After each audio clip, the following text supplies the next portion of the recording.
Good evening, my fellow creations. The holidays are upon us, and the year is coming to a close. While we all are looking forward to what the future holds, it is imperative that we take a moment, as one, to reflect. Not only will we reflect on the previous year, but the entire timeline of events that have led us all to this moment here together. Our hearts may sink at the thought of all the terrible losses we have suffered in the name of love, war, hate, and greed. That is why now, more than ever, what we need is to remember that we were the farmers that planted the original seed of creative reality. We and only we can nurture and steward those dreams to totality.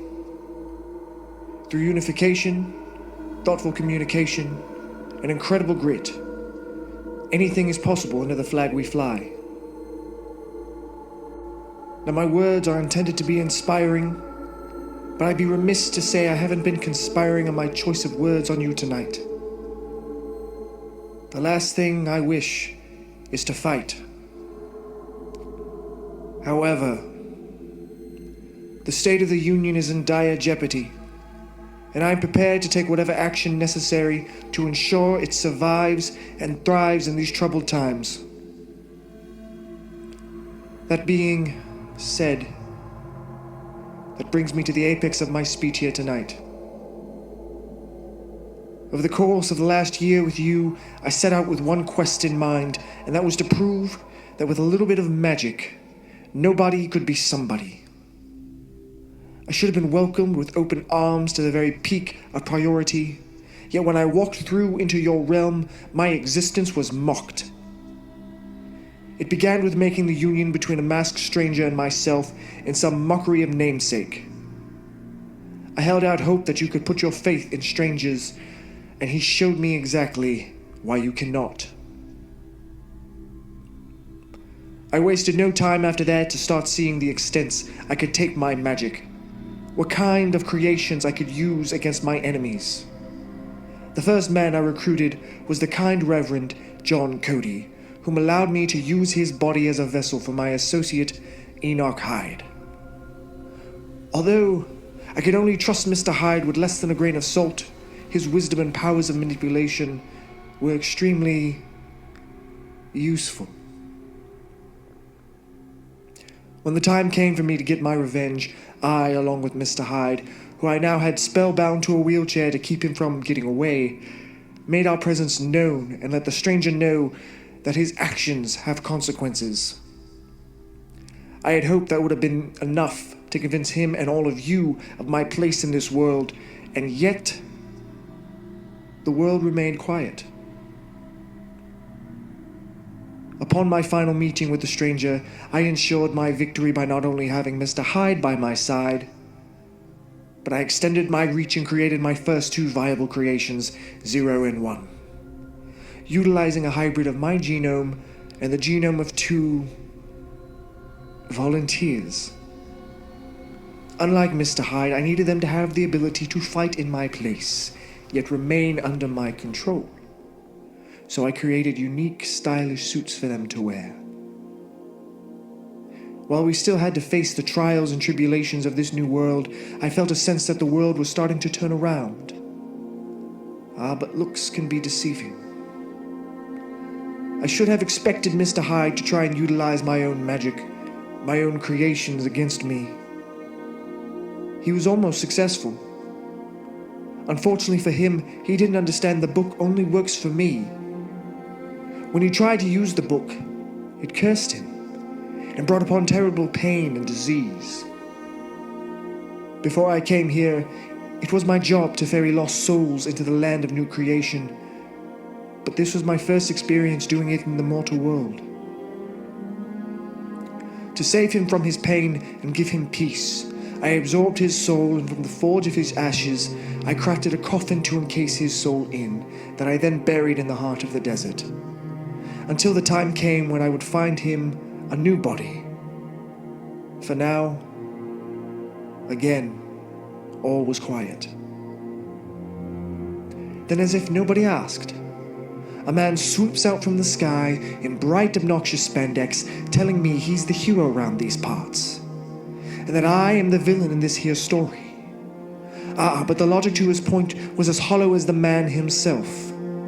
Brash, arrogant, egotistical, and rude he was, and I was going to take my time to slowly tear down the walls he built and expose the true monster of a man within. Wins and losses matter nothing to me, as the overall goal was to wear him out. Even when nobody loses, nobody wins. Although my creation showed a varied spectrum of obedience and defiance, overall I felt more comfortable in where my creations and I were going. Then the beast was released. To this day I cannot be sure how, although I have my theories. This beast wants only one thing, and that's to possess the power the book holds. No matter the cost, I could not allow this to happen. In a last-ditch attempt to ensure the security of my future, I had Zero venture out into the heart of the desert and retrieve what was buried not too long ago. I harvested the best parts I could find, mostly, and built a vessel for my newest creation from scratch. Though he was temperamental, he was exactly the tool of destruction I needed. Now these three glorious creations stood together by my side in near perfection. But near perfection wasn't good enough. Each one of them defective in some way, which only allows for corruption to seep in. It took nearly a year to achieve, but I had almost made my place known, though I had failed to acknowledge the toll I did to myself, utilizing all that magic in such a short time span. I was tired. I was hurting. And I was failing to recover. My hold was slipping and my creations were fighting for their freedom. I tried to ignore it. Tighten my grasp. But the more I did,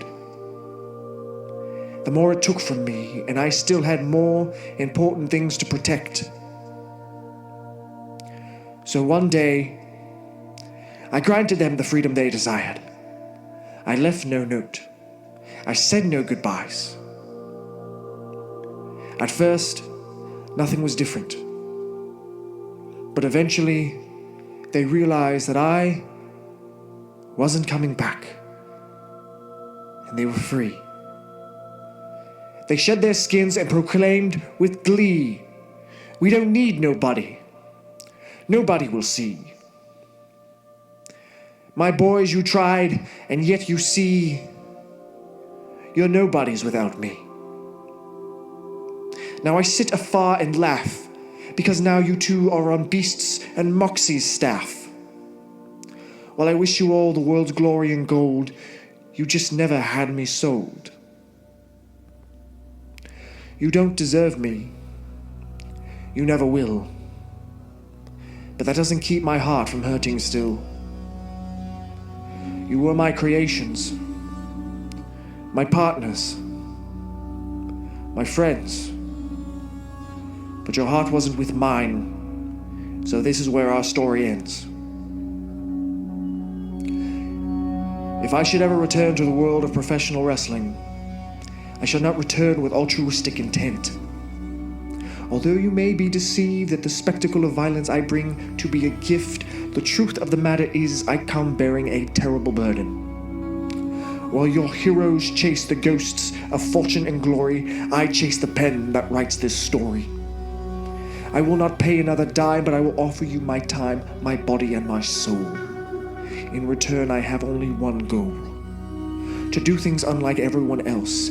Then when I'm done, quietly place my book back on the shelf. We will do this my way or not at all. And if that's the case, then I must say goodbye to you all. I'm not here to break or bend. I'm here to make something you cannot fathom or comprehend. Whomever is brave enough to give me it all will be the truest victor of them all. Wherever my voice reaches, whomever's ears this falls on, no matter who you are, where you come from, what you believe in. When was the last time you paid attention to the person right in front of you? To all the peoples in this great nation, who is brave enough to find my creation?